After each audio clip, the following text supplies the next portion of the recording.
Hello, my co-hosts. Hope you're all doing well. I'm your host, Tyranno-senpai, and welcome to another Prehistoric Kingdom speed build. And today we're actually doing a couple of things. At the moment, you can see that I am currently remaking the aviary for the Microraptor and Archaeopteryx enclosures, and I'm making it into an actual, enclosure with some steel poles and some chain link. And this is actually quite a lengthy process. This actually took me about a whole hour to make, and oh boy, there were so many times I wanted to pull hair from my head as I was making this. But yeah, I decided that, I was going to make like a proper aviary for them. Like, they can still fly around, and they have so much room to do so. But now they're like in an enclosed space, and it also gives the illusion that the guests are walking into a prehistoric environment. That's kind of self-contained, which I thought was a pretty cool idea. I would really love to do more walk-in enclosures in the future, for sure. I just gotta think about how I'm gonna go about it. But yeah, I'm just copy and pasting the metal poles and the steel chain link around. Copying all that, and it's going to prove to be a pain in the behind later as I'm working on this, because the chain link is so finicky. Like, I love the building and modular mechanics in this game. Truly I do. It's what keeps me inspired to make awesome enclosures. The thing is, though, is that the chain link, oh my god, it is so finicky with stretching. And it seems that a lot of modular pieces, they have this inconsistent thing where they'll either spread, like when you want to stretch them from the middle, or just from one side. And I wish there was a way for, there would be consistency in that. And also, I wish that stretching it wasn't so finicky, because sometimes you go over and you try to nudge it just the tiniest little bit, and it just goes too far or too short of where you need it to go. And it drove me to know it. And you might even see me get frustrated. Like, you can see me, I'm really struggling with trying to get this fence proper. And bear in mind, this isn't what the final thing will turn out to be, because all this will eventually be, less pieces, so I can save my PC from exploding, basically.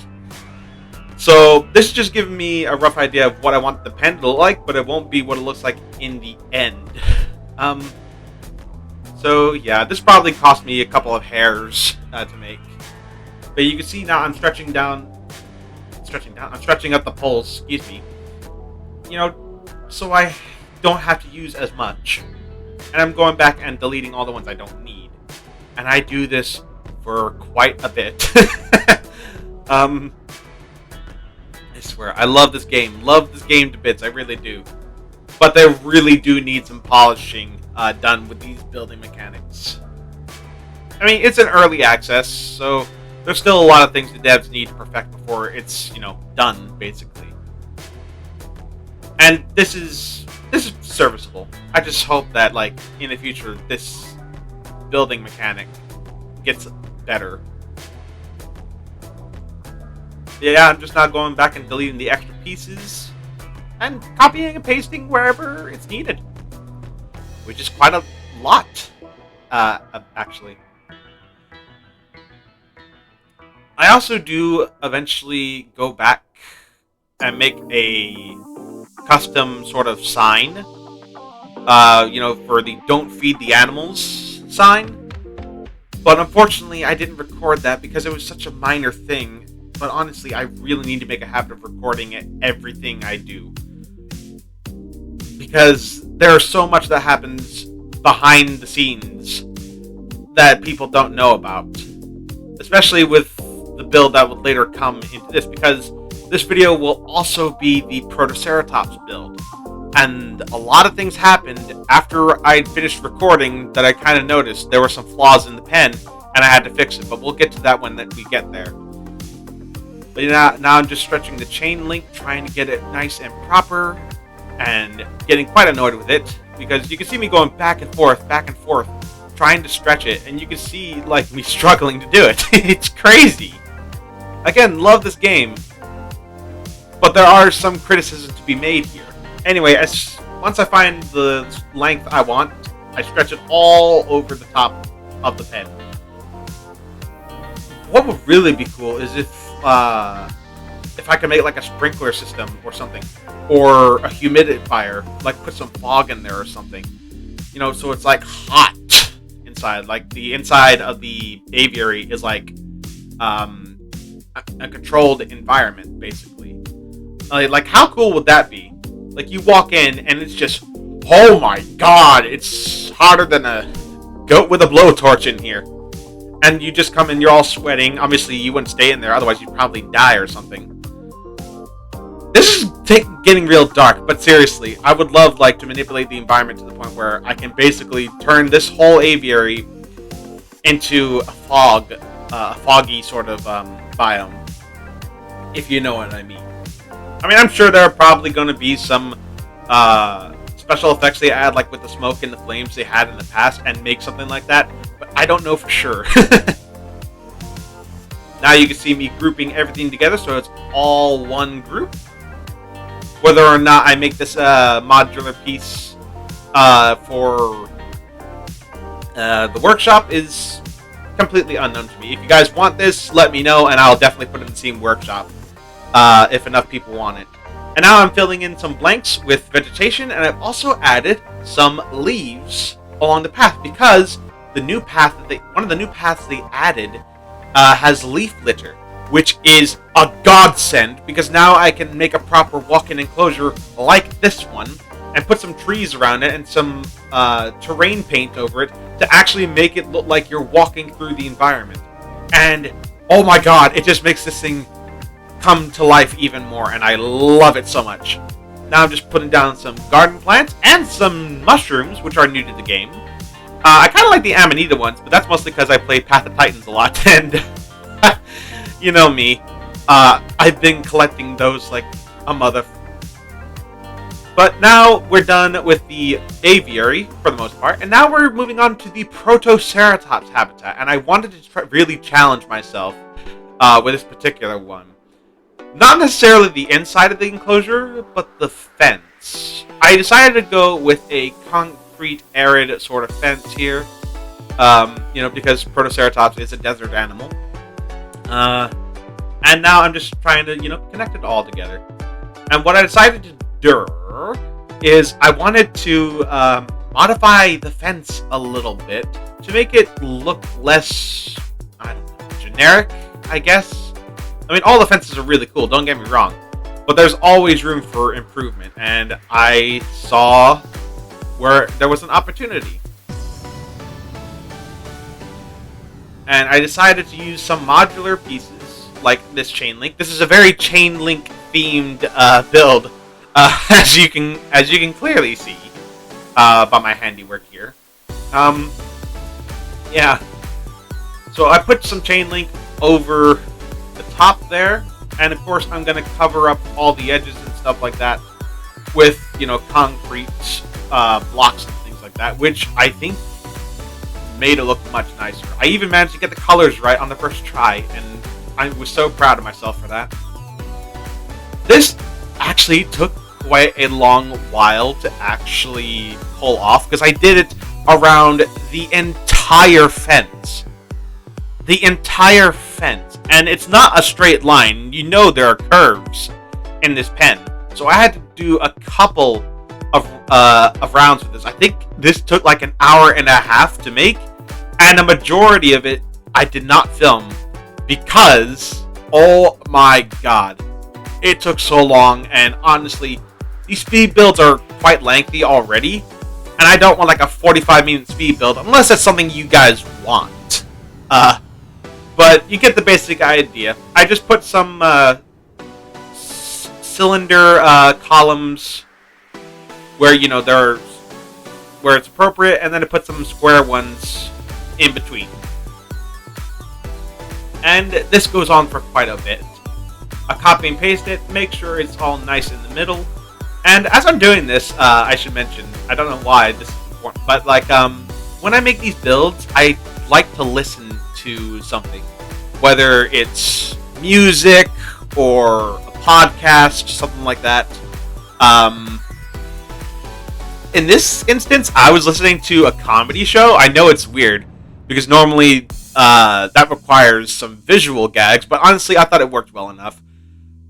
And, you know, it was a nice distraction. I think I work best when there's something else going in the background. Like, even when I'm editing, I like to listen to something, even if my headphones are on, and whatever is going on is like the TV or the radio or my phone. I tend to have that turned on when I'm building something in this game. It's not just building stuff in games. It's also like just work in general. I love listening to music. I love listening to podcasts. I love listening to anything, basically, while I'm working on something. It gives me the drive to continue and not get bored or cut corners or anything like that. Because I love this game, but there are some moments in these builds where I have just gotten so tired all the time. And if you guys are like me, let me know, because I can't be the only one, right?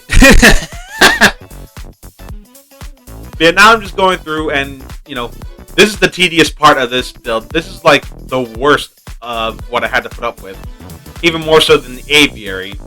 And that is, you know, getting all that chain link, all of it, to wrap around a curved part of the fence, like so, and putting down more blocks. Oh, man. I know I said I wanted, like, enclosures to not be as boxy as I have a habit to make them, but oh my god, I hated this. Like, I love how it eventually turned out, but the work it took to make this, killer. It made me think that if Mother Teresa was put in this situation, she'd be turned into Jack Nicholson chasing Shelley Duvall in The Shining. Oh. But yeah, so this is kind of where, you know, I stop afterwards, because like this is the same process over and over and over again. So you're just gonna see me finish this bottom portion of the pen, and I left the top one completely unrecorded just because, you know, I'm not gonna waste your time like that. I'm pretty sure you guys have better things to do than watch a guy tediously build a fence on a fence, basically. So yes, for the sake of you and my sanity, I didn't record that. Now comes the fun part, actually building the interior of the pen, and I put down some sand. So what I wanted to do for the Protoceratops was make an OASIS, and I found some really cool images that I wanted to use as reference.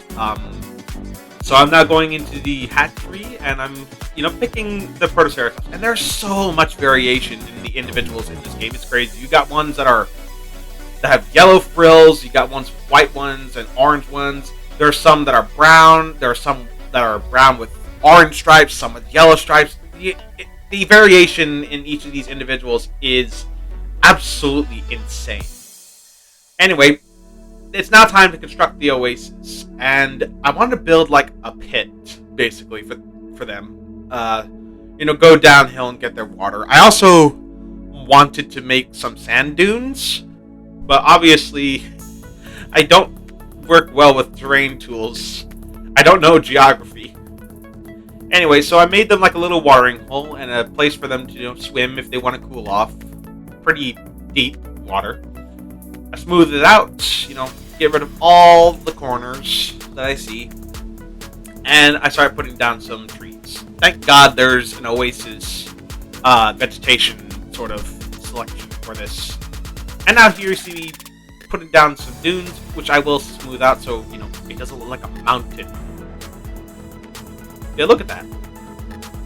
Just big old pockets of sand. And now I'm just putting some rocks along the outline of the water because, you know, it's aesthetically pleasing to me.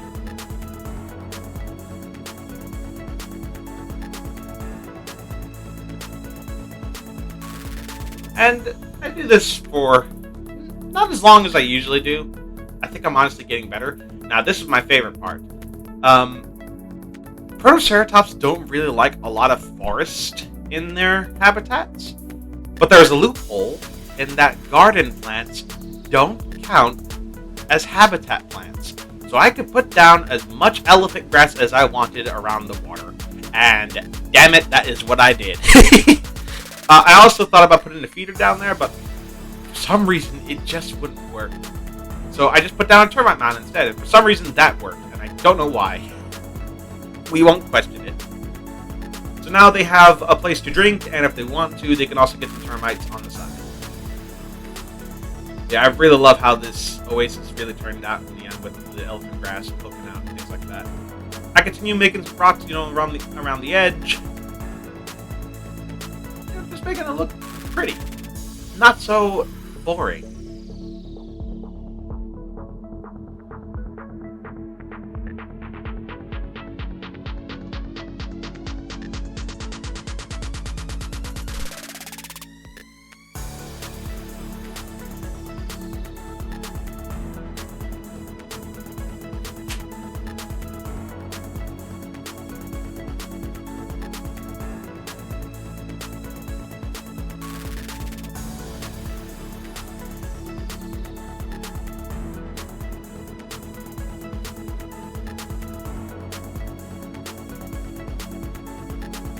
I then decided to move some trees around, you know, so they're not sitting right at the water's edge.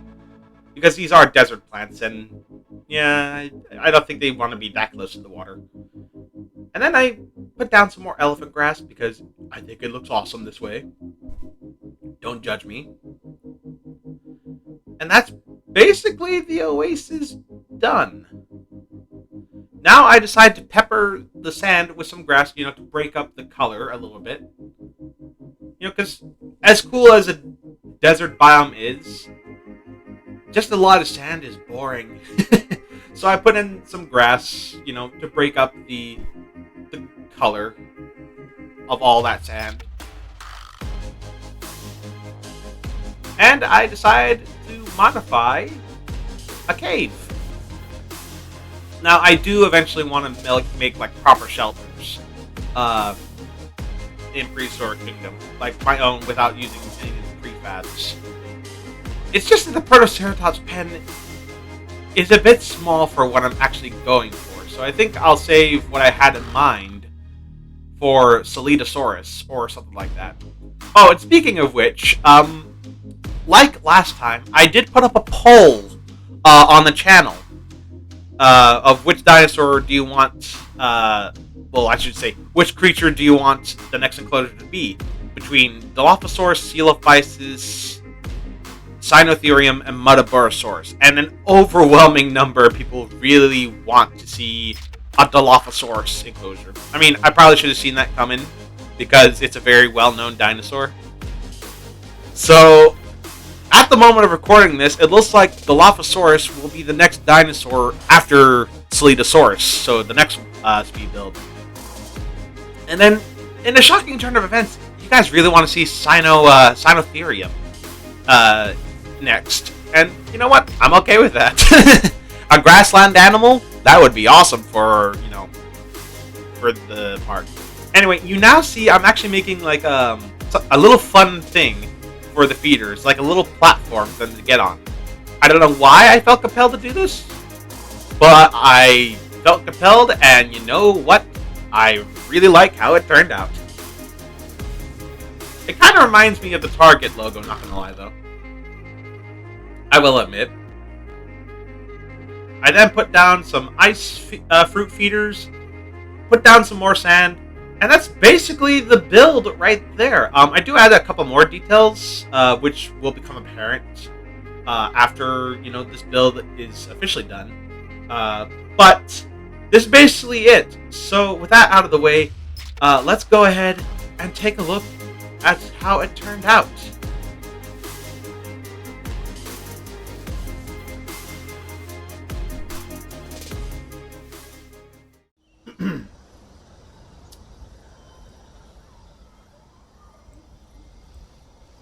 And here it is, folks, starting off with the new and improved aviary.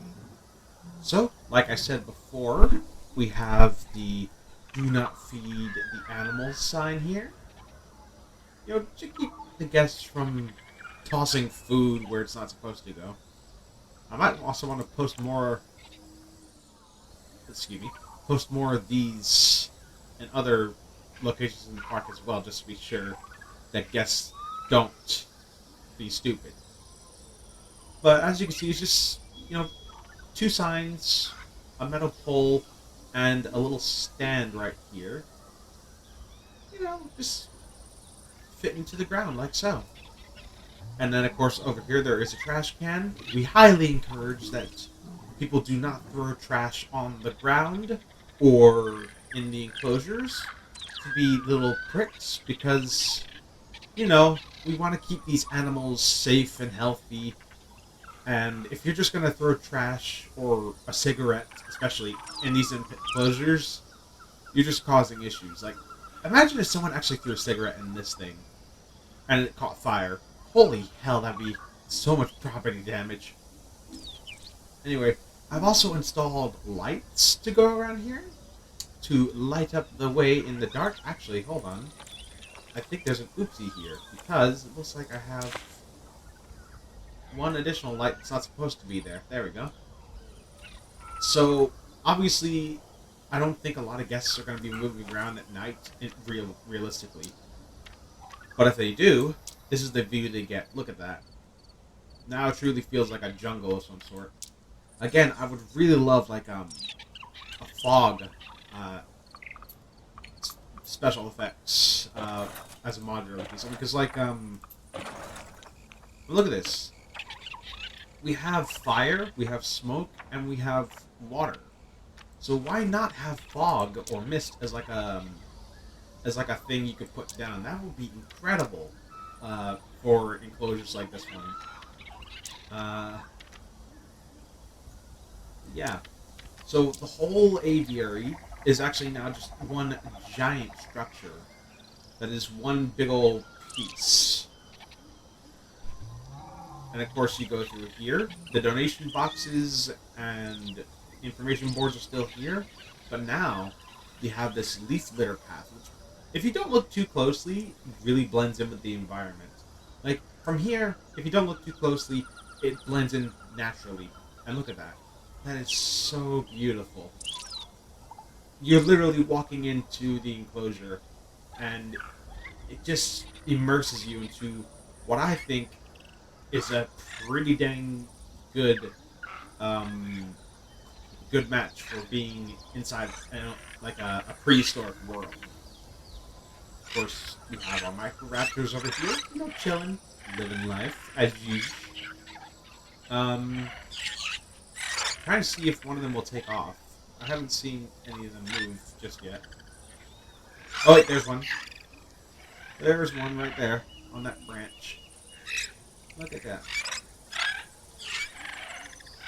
Look forward to when these guys get more animations than what they have already. That'd be awesome.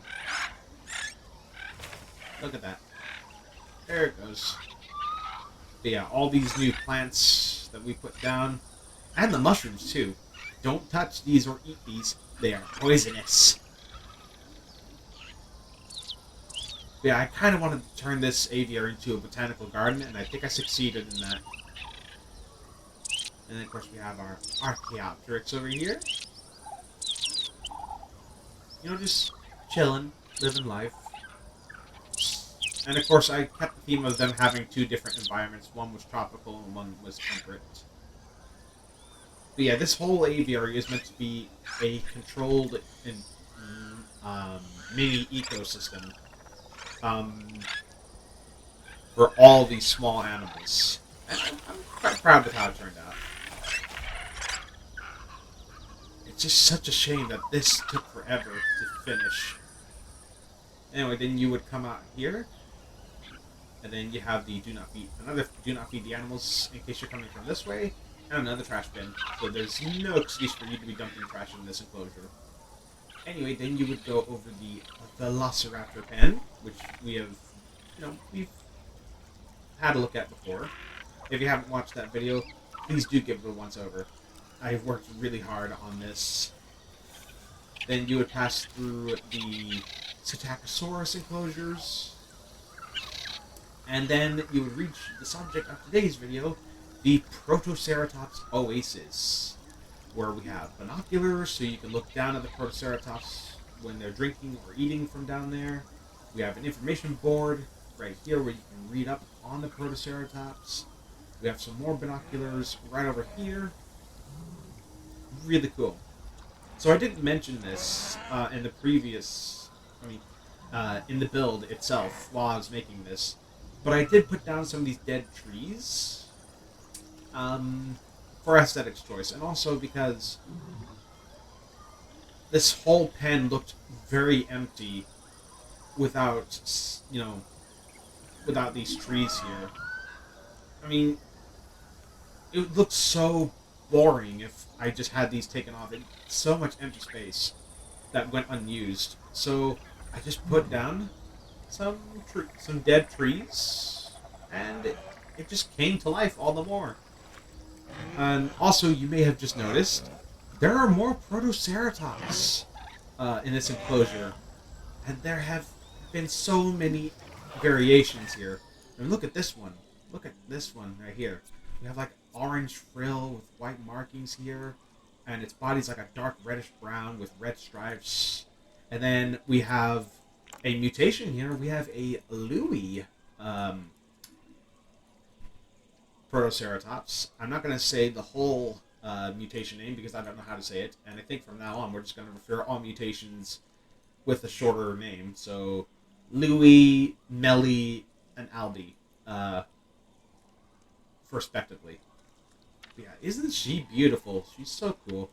And also, it seems that we only really get these guys like from ceratopsians, which is funny. Then we got this other one here. Look at that. Just yellow on the frill. We have another one here with a white frill. The individual variation in this game is insane. And they are all, different sizes too. Some are bigger than others, some are smaller, all that jazz, which is really cool. And over here we have the Termite Mounds, which is what I'm assuming this guy might be heading for. Come on, little buddy. Get up the rocks. Yeah, look at that. Isn't that just cool? Eat the termites. Yeah, that looks great.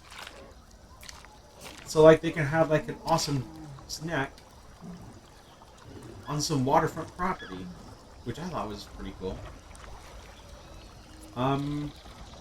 Also, deer there. Oh my god, I cannot speak. I'll just get rid of this real quick because there's no real reason for that to be there. But I have put down these little cliffs in front of these caves.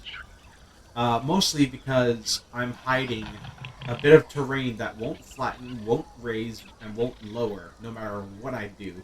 So this is meant to hide, the flaws in the map.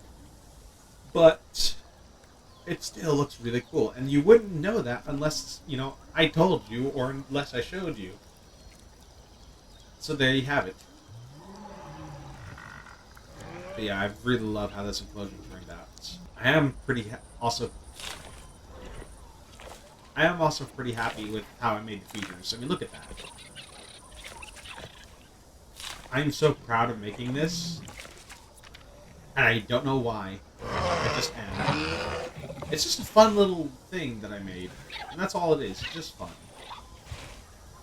And I am happy with it. Again, kind of looks like the Target logo. But yeah, there you have it. That is the Protoceratops enclosure. So I just wanted to say a couple things before we wrap it up. So, in this section here is where we're going to build our Ceratopsaurus. Oop, autosave. This is where we're going to build our Ceratopsaurus enclosure right here. And what's good about this is that there is this flat path, the straight path going on through here. And what I want to do is build a stable or a shelter for them right here where the guests can look into and where the dinosaurs can also get out of the heat. I need to look at some designs because there are some really good ones. Like there's this YouTuber called Mrs. T Rex, and they have made some beautiful, absolutely beautiful buildings and enclosures for the dinosaurs in their park, and I would love to get some inspiration from that. Um, so yeah, definitely going to be building a stable here. And after that, we are going to be building an enclosure for the Dilophosaurus. I just don't know where, but we'll figure it out. But I have an idea of that where I want to make like a canyon of sorts. That's going to be a really challenging build for me, but I love a good challenge, so I'm all for it. That would be really awesome to pull off. Also, I did want to mention this. There is a reason why I haven't put down polls for more famous dinosaurs like Tyrannosaurus or Brachiosaurus, and that's because I want to have themes for those pens. For the Morrison Formation dinosaurs, I want to wait until Update 12 because we know Brontosaurus and Apatosaurus are coming in Update 12. And if those two are coming to the game, chances are we might be getting other Jurassic dinosaurs. Just logically speaking, in my head, that makes sense. I mean, we know Allosaurus and Stegosaurus are going to be coming to the game. And when that happens, I will gladly make a section of the park just for Morrison Formation animals. Because we do have a bunch. We have Brachiosaurus. We have 3 species of Camarasaurus. We have 2 species of Torosaurus, although I'm pretty sure only one is native to the Morrison. And that.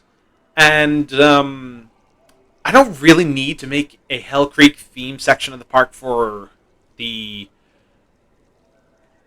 Tyrannosaurus. I could really do that anytime I want. Like, I don't think we're gonna get any more Hell Creek dinosaurs unless they squeeze in Pachycephalosaurus.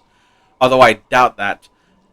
But T-Rex is gonna be one of the later dinosaurs we build an enclosure for. We'll probably actually end up making a Tarbosaurus enclosure before we make a T-Rex enclosure. You know, gotta build up that hype, gotta build up the suspense, and, you know, to give devs time to add more creatures along the way, because I know Ankylosaurus will eventually come to the game. It's inevitable. It's just a matter of when.